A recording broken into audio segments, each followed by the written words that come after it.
నైవేద్యాలన్నీ ready. గడప ముగ్గు, పూజ decoration, Ganapati విగ్రహాలు. హాయ్ అండి, welcome back to our channel రుచుల రహస్యం.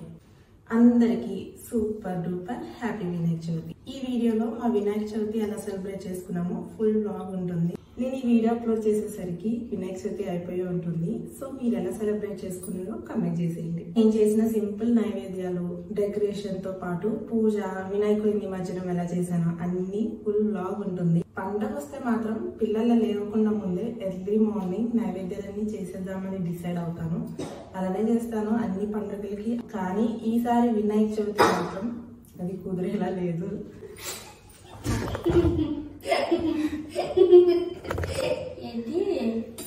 నాతో పాటు మా పెద్దోడు కూడా లేచాడు అనమాట. ఇంకా ఎలా ఇద్దో ఏమో హెల్ప్ చేస్తానండి. అందులో చేస్తాడంట. తనకి వినాయక చవితి అంటే ఎంత ఇష్టం, పండుగలన్నీ ఇష్టం. సరే కూర్చో. So let's get this started.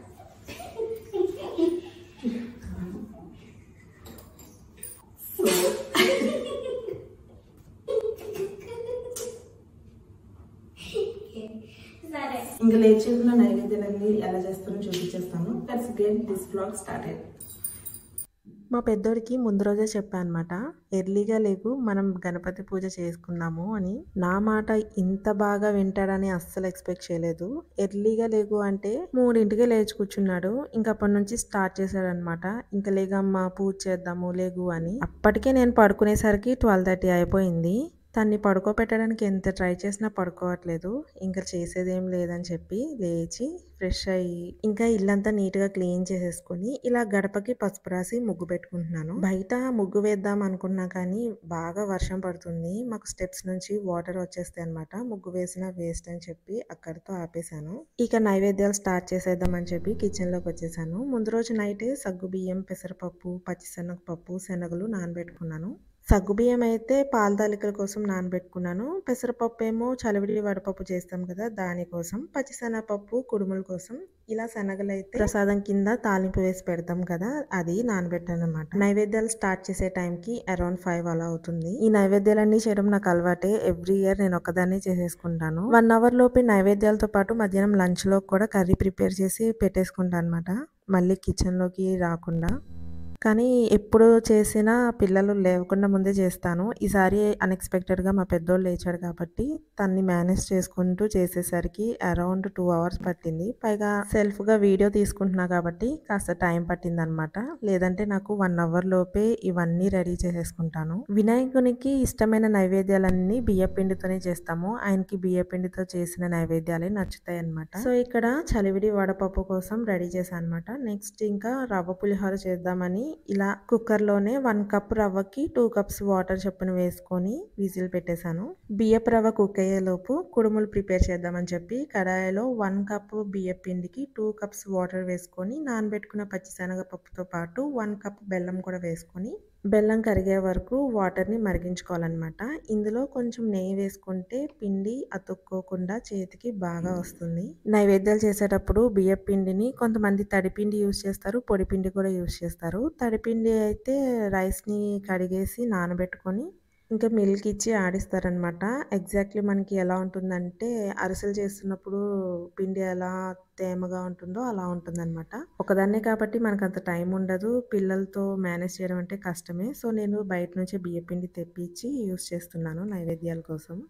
తడిపిండితో అయితే వాటర్ కొంచెం తగ్గించే చేసుకోవాలి.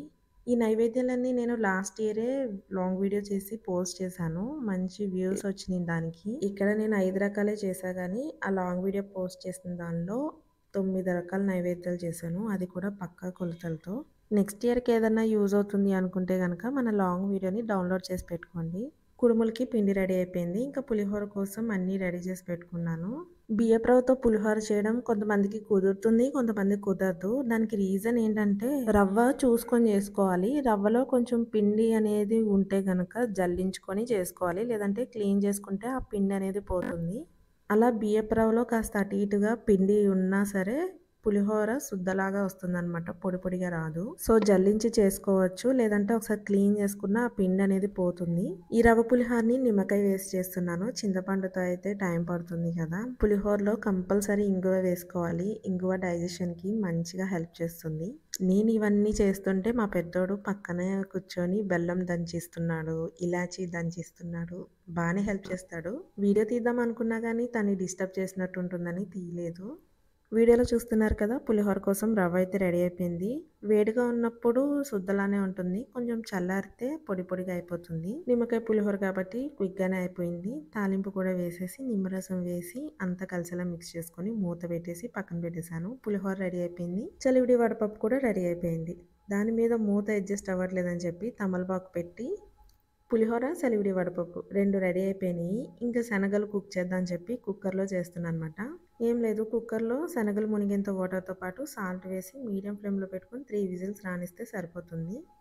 కుడుముల్ని ఆవిరి పట్టాలి కాబట్టి ఇడ్లీ కుక్కర్‌ని స్టవ్ మీద పెట్టేసి కాస్త వాటర్ వేసి లో ఫ్లేమ్‌లో పెట్టుంచాను. ఈలోపు కుడుములు, ఉండ్రాలు రెడీ చేశాను. ఇలా ఇడ్లీ ప్లేట్స్‌లో పెట్టేసుకొని మూత పెట్టేసి లో ఫ్లేమ్‌లో 5 మినిట్స్ స్టీమ్ చేసుకుంటే సరిపోతుంది. మీరు చూసారో లేదో పులిహోర తాలింపు పెడుతున్నప్పుడే పక్కనే ఇలా పాల తాలికల కోసం పిండిని కుక్ చేసి పెట్టాననమాట. అది కాస్త చల్లారింది. దాన్ని కూడా తాలికల షేప్ వచ్చేలాగా చేస్తున్నాను. ఇలా చేత్తోనే చేసుకోవచ్చు. లేదంటే జంతికల గిద్ద ఉంటుంది కదా! దానిలో కూడా పెట్టి చేసుకోవచ్చు. ఇలా పొడుగ్గా తాలికల్ని. మళ్ళీ ఆ జంతికల గిద్ద కడుక్కోవడం చాలా పెద్ద తలనొప్పి అని చెప్పి చేత్తోనే చేసేస్తున్నాను. చిన్న చిన్న బాల్స్‌లా కొన్ని చేశాను. ఇలా తాలికల్లా చేశాను. వీటిని కూడా పక్కన పెట్టేసి ఇంకా తాలికలు ప్రిపేర్ చేయడమే. చాలా వరకు అయిపోయిందనమాట. అన్నిటికన్నా తాలికలు మాత్రం కొంచెం టైం పడుతుంది. ఈజీనే కానీ కొంచెం టైం పడుతుంది. తాలికలు టేస్టీగా రావాలంటే పాలు చిక్కగా తీసుకోవాలి. వాటర్ యాడ్ చేయకూడదు అందులో. పాలు పొంగొచ్చేలోపు పక్కన డ్రై ఫ్రూట్స్ అన్నీ ఫ్రై చేసుకొని పక్కన పెట్టేసుకొని సేమ్ అదే దానిలో నేను బెల్లం కూడా వేసి కరిగించుకుంటున్నాను అనమాట. డైరెక్ట్‌గా తాలికల్లోనే బెల్లం వేసి కొంతమంది చేస్తారు. పాలు అస్సలు విరగవు. కొంతమందికి విరిగిపోతాయి. నేను ఆ ఛాన్స్ ఎందుకులే అని చెప్పి ముందే పక్కనే బెల్లాన్ని కరిగించుకొని పెట్టుకుంటాను అనమాట. లాస్ట్‌లో ఇంకా తాలికలంతా రెడీ అయిపోయాక ఆ బెల్లం సిరప్ వేసి మిక్స్ చేసి ఓ 2 మినిట్స్ కుక్ చేసుకున్నాక స్టవ్ ఆఫ్ చేసేస్తాను. పాల తాలికల్లో సగ్గుబియ్యం కూడా వేస్తే టేస్ట్ బావుంటుంది. అలాగే పాల తాలికలు చిక్కగా రావాలంటే కొంచెం బియ్యపు పిండిలో వాటర్ యాడ్ చేసుకొని తాలికల్లో వేసి కుక్ చేసుకుంటే చిక్కగా వస్తాయి. టేస్ట్ కూడా బావుంటుంది. ఇక్కడ వేడి వేడిగా కుడుములు, ఉండ్రాలు రెడీ అయిపోయినాయి. వాటిని వేరే బౌల్‌లోకి తీసేసి పక్కన పెట్టేసుకుంటున్నాను. ఇంకా మూడో నైవేద్యం కూడా రెడీ అయిపోయింది. కుడుములు, ఉండ్రాలు. దీన్ని కూడా మూత పెట్టేసి పక్కన పెట్టేశాను. ఇంకా మిగిలింది తాలికలు, శనగలకి తాలింపు పెట్టుకోవడమే. శనగలు కూడా ఆల్మోస్ట్ అయిపోయిందనమాట. ఇంకా కుక్కర్‌లో ప్రెషర్ పోయాక తాలింపు పెట్టుకోవడమే. చూసారా ఇలా నేను బెల్లం సిరప్ రెడీ చేసి పెట్టుకుంటా అనమాట. ఒక 5 మినిట్స్ అలా కుక్ చేసుకుంటే దానిలో ఉన్న పచ్చివాసన పోతుంది. లాస్ట్‌లో తాలికల్లో వేసుకుంటే పాలు విరగవు. ప్లస్ బెల్లంలో ఏదైనా డస్ట్ ఉన్నా సరే దాన్ని మనం ఫిల్టర్ చేసి వేసేయొచ్చు. 2 విధాలుగా యూజ్ అవుతుంది. పరమాన్నం చేసేటప్పుడు కూడా నేను బెల్లాన్ని విడిగా పక్కనే కుక్ చేసుకొని వేస్తాను. నాకు సెంటిమెంట్ అనమాట. అంటే భయము. పాలు విరిగిపోతే అమ్మో! ఇది అయిపోతుంది అని చెప్పి. మీకు ఇలాంటి సెంటిమెంట్స్ ఉన్నాయా? కామెంట్ చేసేయండి. శనగలు కూడా ఉడికిపోయినాయి కాబట్టి సింపుల్‌గా తాలింపు పెట్టేసుకోవడమే. శనగల్లో కొబ్బరి తురుము కూడా వేసుకుంటే టేస్ట్ బావుంటుంది. సింపుల్ తాలింపండి. ఏం లేదు ఆవాలు, జీలకర్ర, ఎండుమిర్చి, కరివేపాకు, పచ్చిశనగపప్పు వేసుకొని ఫ్రై చేసుకోవడమే. ఎక్కువసేపు ఫ్రై చేయవసరం లేదు. ఒక 2 నిమిషాలు అలా ఆయిల్‌లో ఫ్రై చేసి తీసేయడమే అనమాట. శనగలు రెడీ అయిపోయినట్టే. కొబ్బరి తురుము వేసుకోవచ్చు అందులో. పాల తాలికల్లో కూడా కొబ్బరి తురుము వేసుకోవచ్చు. కొంతమంది వేస్తారు. అలాగే కుడుముల్లో కూడా కొబ్బరి తురుము వేసుకొని చేసుకోవాలి. యాక్చువల్‌గా ఇక్కడ నేను కొబ్బరి తురుము అస్సలు యూజ్ చేయలేదు. పిల్లలకి కొంచెం కోల్డ్, కాఫ్ ఉందని చెప్పి మళ్ళీ వాళ్ళు తింటే దగ్గు ఎక్కువైపోతుందని చెప్పి యూజ్ చేయలేదు. ఇంకా నైవేద్యాలన్నీ రెడీ అనమాట. శనగలు, పాల తాలికలు కూడా రెడీ అయిపోయినాయి. మూత పెట్టేసి పక్కన పెట్టేశాను. నైవేద్యాలన్నీ రెడీ చేశాను. బట్ ఒకటి మిస్ చేశాననమాట. చలివిడి, వడపప్పు చేసినప్పుడు పక్కనే పానకం కూడా పెట్టాలి. యాక్చువల్లీ మర్చిపోయాను నేను. అదొక్కటే మిస్ అయింది. ఇంకా అన్నీ చేశాక గుర్తొచ్చిందనమాట. ఇంకా వెంటనే ఇలా బెల్లం, ఇలాచి రెండిటిని వాటర్‌లో వేసుకొని బాగా మిక్స్ చేసుకొని మూత పెట్టేసి పక్కన పెట్టేశాను. పానకం కూడా రెడీ అయిపోయింది. ఇంక పిల్లలకి టిఫిన్ చేస్తున్నా అనమాట. మనం ఏం తినకుండా ఉండగలం గానీ పిల్లలు ఉండలేరు కదా! సో, వాళ్ళ కోసం ఇడ్లీ విత్ పల్లీ చట్నీ. నైవేద్యాలు అయిపోయినాయి అని చెప్పి ఇక దేవుడికి నార్మల్‌గా దీపారాధన చేసుకొని ఇలా చిన్న చిన్న డైలీ పెండింగ్ వర్క్స్ ఉంటే చేస్తున్నాను. ఆ పాటికే నాకు టైం వచ్చేసి 8 అలా అయిపోయింది. బయట చూస్తే ఫుల్ రెయిన్ ఉంది. మా బుజ్జి గణపై ఇంకా ఇంటికే రాలేదు. ముందు రోజు తీసుకొద్దామంటే మంగళవారం అని చెప్పి తీసుకురాలేదు. బుధవారం మార్నింగ్ తీసుకొద్దా అని చెప్పి ఆగిపోయామన్నమాట. చూస్తేనేమో ఇలా బాగా వర్షం పడుతుంది. వర్షం తగ్గాక మా బుజ్జి గణపైని తీసుకురావడానికి వెళ్తే ఈలోపు నేను సింపుల్గా డెకరేషన్ చేశాను. ముందు రోజు నైటే నామాలు బ్యాక్ డ్రాప్ ఉంది కదా, అది ఫిక్స్ చేశాను. చిన్న చిన్న డెకరేషన్ ఐటమ్స్ ఉంటే వాటిని కూడా ఇలా యూస్ చేశాను.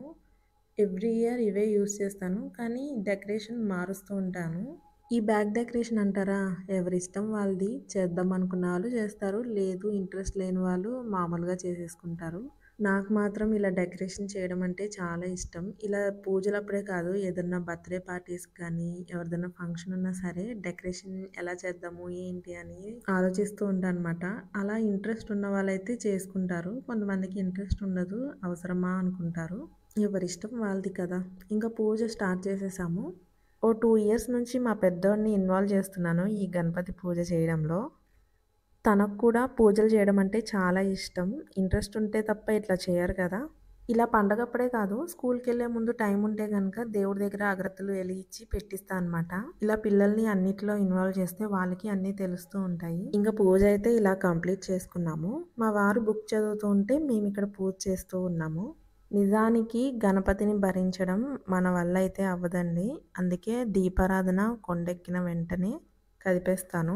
కథ చదువుకున్నాక అక్షింతలు వేసుకుంటాం కదా, విడిగా ఒక ఆకులో కూడా వేసి పెట్టుకుంటాము కదా, ఆ ఆకులో ఉన్న అక్షింతలు జాగ్రత్తగా తీసి పెట్టుకొని ఓ బొజ్జ గణపయ్య మళ్ళీ రావయ్య అని 3 సార్లు కదిపేసి ఇంకా భోజనం చేశాను అనమాట. సింపుల్గా ఆలూ ఫ్రై విత్ టొమాటో పప్పు. పండగ ఉంటే పప్పు కంపల్సరీ కదా. ఆ పాటికే మన ఫేస్ చూసారా డల్ అయిపోయింది.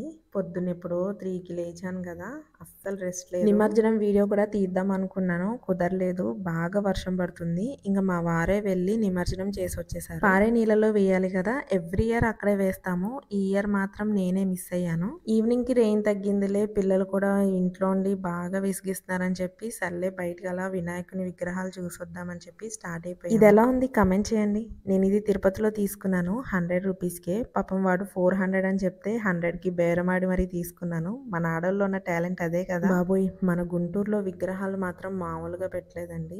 మా స్ట్రీట్లోనే 2-3 పెట్టారు. అన్ని విగ్రహాల్లో ఇది కొంచెం యూనిక్గా ఉంది. గుంటూరు అంతా చుట్టినా సరిపోదన్నమాట, చాలా విగ్రహాలు పెట్టేశారు. 2-3 చోట్ల దిగి దండం పెట్టుకున్నాం కానీ తర్వాత నుంచి ఇంకా బండి మీదే చూసి అలాగా రౌండ్ వేస్తున్నాం అనమాట. పిల్లలైతే కోఆపరేట్ చేయలేదు, వాళ్ళ డల్ అయిపోయారు. వినాయక చవితి రోజు మేము ఇలా సెలబ్రేట్ చేసుకున్నాము. మీరు ఎలా సెలబ్రేట్ చేసుకున్నారో కమెంట్ చేసేయండి. వినాయకుడి నిమజ్జనం అయ్యేంత వరకు ప్రతిరోజు పండగే కదా. ఎప్పుడు 11 రోజులు పెడతారు, ఈసారి మాత్రం 9 రోజులే పెట్టుకోవాలి, గ్రహణం ఉంది కాబట్టి.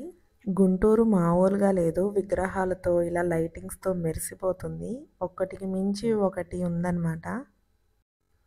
ఇంకా వ్లాగ్ని ఎండ్ చేసేస్తున్నాను. యాక్చువల్లీ మనది కుకింగ్ ఛానల్ కాబట్టి కుకింగ్ వీడియోసే పోస్ట్ చేస్తాను. బట్ వినాయక చవితి రోజు మనం ఛానల్ స్టార్ట్ చేసి 2 ఇయర్స్ అవుతుంది. So every year Vinayaka Chavithi ఎలా సెలబ్రేట్ చేసుకున్నానో పోస్ట్ చేద్దామని చెప్పి ఇలా వ్లాగ్లా చేసి పెడుతున్నాను. లాస్ట్ ఇయర్ కూడా పెట్టాను, ఈ ఇయర్ కూడా పెట్టాను. 2 ఇయర్స్ అయింది.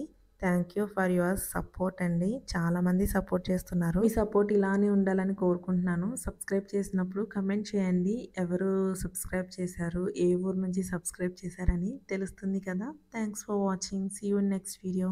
బాయ్.